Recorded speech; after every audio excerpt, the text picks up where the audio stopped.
Aloha, We'd Be Nation.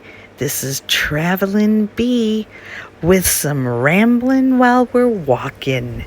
Come join me to see the Duke Kahanamoku statue and more of the Waikiki Beach area.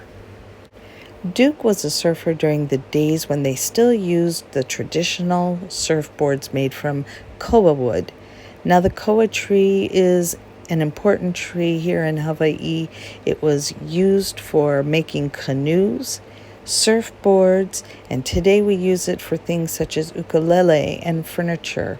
It's a lovely hardwood, very heavy, and it's got some beautiful blonde wood as well as its reddish brown color that it is most famous for and most desired here in the Hawaiian Islands. Let me tell you a little bit of controversy over the statue of Duke Kahanamoku. As a swimmer and a surfer, the big thing in Hawaii is never turn your back on the ocean. So when they put a statue up, so they couldn't decide. Do we face the statue towards Kalakaua, or do we Avenue? Or should we face him to the ocean, because you can't have his back facing the ocean. So anyway, Duke was an Olympic swimming winner.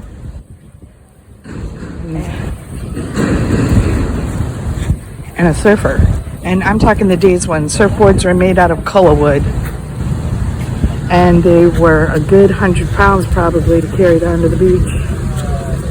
You know, that's no exaggeration that those are traditional surfboards.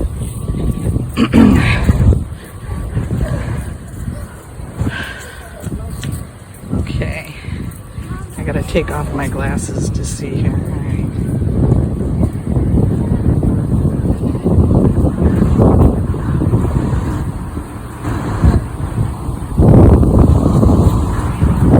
Don't you love playing tourist with me, people? We'd be buzzing. The Travelin' Bee from Kauai. Or should we face him to the ocean, because you can't have his back facing the ocean. So anyway, Duke was an Olympic swimming winner and a surfer. And I'm talking the days when surfboards were made out of koa wood. And they were a good 100 pounds probably to carry down to the beach. You know, that's no exaggeration that those are traditional surfboards.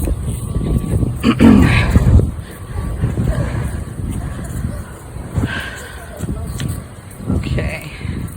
I gotta take off my glasses to see here. All right.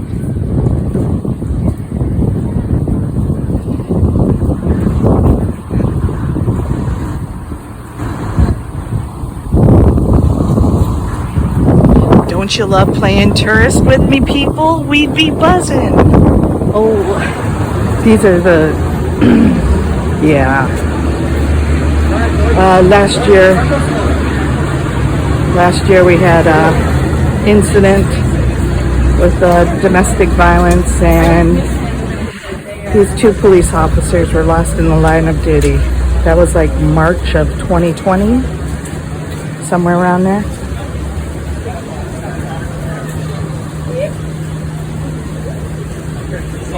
So there's some of them. Just bear with me, all right? Okay. Let me tell you a little bit of controversy over the statue of Duke Kahanamoku. As a swimmer and a surfer, the big thing in Hawaii is never turn your back on the ocean. So when they put a statue up, these look like kaula rocks.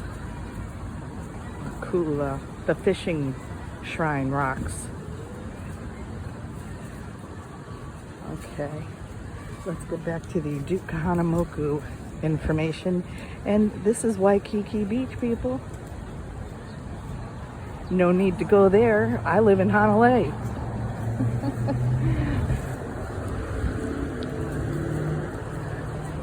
Here comes the Duke Kahanamoku statue. Anyway, so they couldn't decide.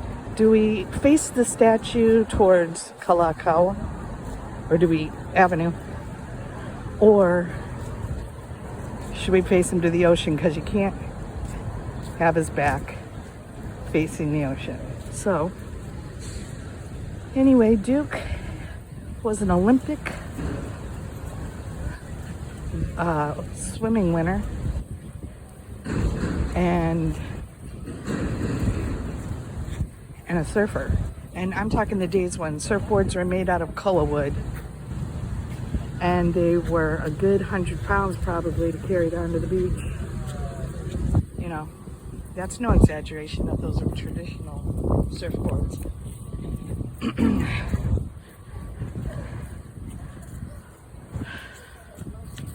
Okay, I gotta take off my glasses to see here. All right.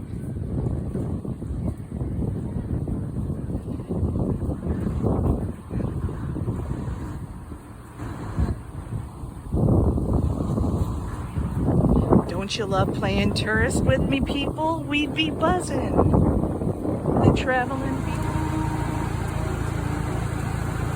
Alright, now Liliuokalani is the sister of King David Kalakaua, as I was saying in another episode here.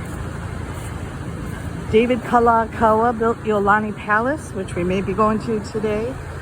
When he died in San Francisco in 1891, his sister, Liliuokalani Kamakaeha, took over the throne. Now, Kalakaua actually forced to sign the last constitution that the Kingdom of Hawaii had, and we call it the Bayonet Constitution, because what the Constitution did was it disenfranchised Hawaiians who had already been dispossessed of their land and didn't want to work for the sugarcane companies, which is why labor was imported here, and the first laborers came from China. And that's because when Hawaiians go out to do their work for the day, it's always food production or something that you trade for food that also grows. And depending on what side of the island you lived on, some foods grew better than other foods, depending on if you were on a wet side of the island or the dry side of the island. So all of those things are very important. But here in Waikiki, this used to all be bogland. This was all bogs. And it was, you can see some of these rock walls, whether they're modern made or remnants of older ones. There were many fish ponds down this way. Fish ponds were the whole traditional ancient Hawaiian refrigerator. So you just go into your fish pond and people feed the fish every day, let them get big.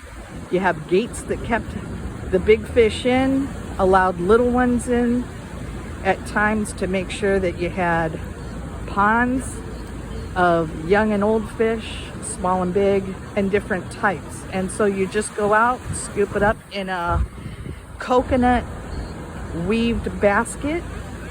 It drains out all the water, and boom, you've got yourself dinner. It's as easy as that. Now, I just want to point out to you guys, yeah, you know when Honolulu Bay looks like this? When there's a canoe regatta going on, which are pretty fun. Now you're looking out over at Kalailoa, which is Barber's Point. Well, it's Kalailoa, which means Long Cape. It has been known to be called Barber's Point, but I believe we are again trying to bring back traditional names of places, and so that the history, there's so many, there's information in those place names, whether it be for food or shelter, stories, genealogies. And remember, Hawaiians and all Polynesians except the people of Rapa Nui, which you may know as Easter Island. Easter Island belongs to Chile, so hablan español, but they also, like here in Hawaii and other places in Polynesia, started taking back their own language so that they could have their identity as Polynesian people that live a certain culture, speak a language that is related, and all of those things that define people's area of the world by their similarities of culture and language. Lots of activity going on here in Waikiki. You're enjoying the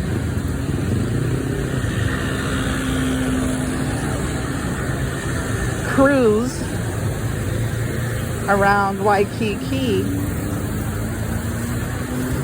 Don't forget to hit that thumbs up button and subscribe to the channel if you haven't done so already. And what do we have over here? Oh, it's the Hyatt. Oh, Billabong. You know what Billabong is? It's an Australian word. It means water hole.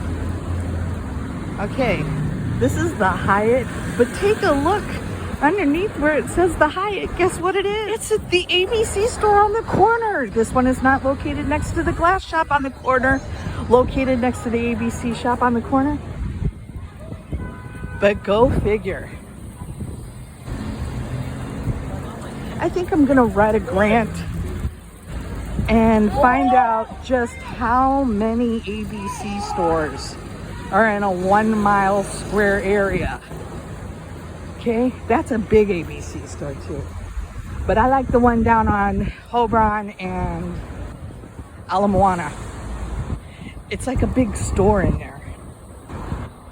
Okay, aren't you guys excited to see the ABC store? One that's not on Kauai. Yeah, these are the Hyatt Towers.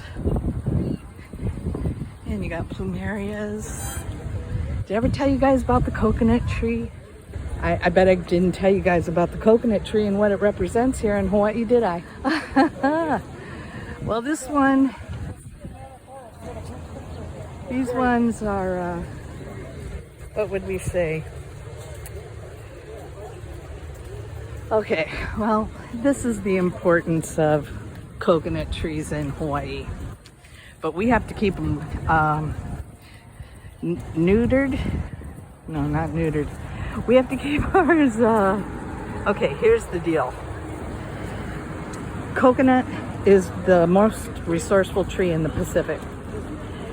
Every part of it can be used for something, including the water of it. Now, the water you guys now see a days in the grocery stores that has, we're out here in front of Duke. Let's make sure we acknowledge Duke under the beautiful coconut trees, because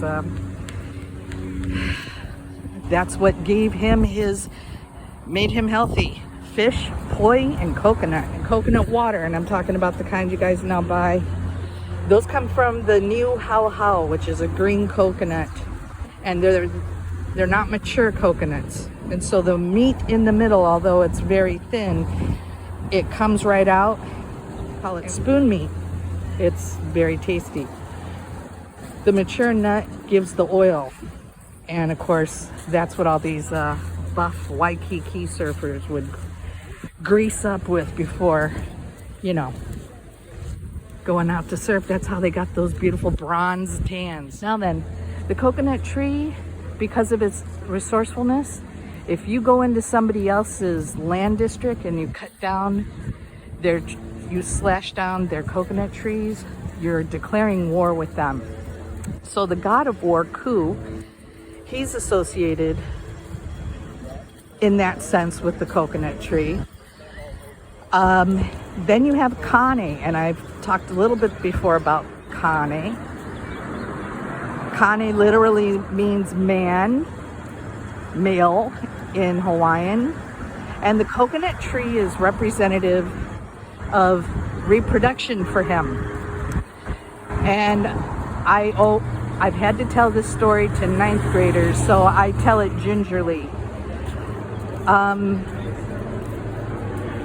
Mother Earth is where the roots and the trunk go. I think you guys get the picture there. And then usually up at the top where you have the coconuts growing, those would be considered the waters that procreate life.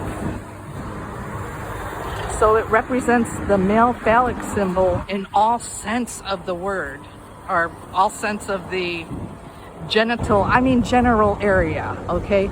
So that's how, and Kane is a god of water as well. So is Lono, the half man, half pig, and he's associated with the clouds that bring water.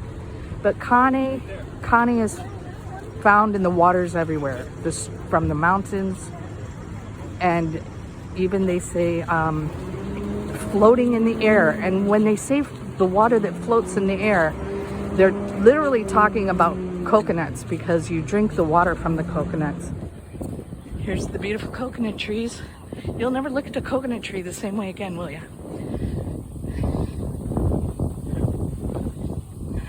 Well, I expected I would find some somewhere.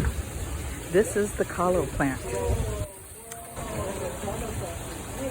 All parts of the kalo can be eaten. It even grows a flower, and that flower used to be put in stews. You see at the bottom, the corm is there, but then it gives off small shoots. And the word for shoots is oha, and the word for family is ohana.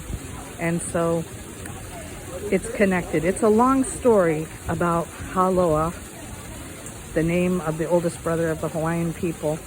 His name means long breath, because it's the staff of life. Every time you replant the kalo plant, it will feed the next generation and multiply. And that's what you want your lahui, or your race, to do, is survive and thrive. Eat poi, you become a big boy. That's how you get your Waikiki beach boy. Eat poi. Good for you. Alrighty, and we're just on the other side of the koi pond here, and there we have the honu, the turtle. We see turtles all the time on Kauai, and if you haven't seen some of the turtle surf contest videos, go watch one now. All right. So we got this nice little waterfall grotto back there.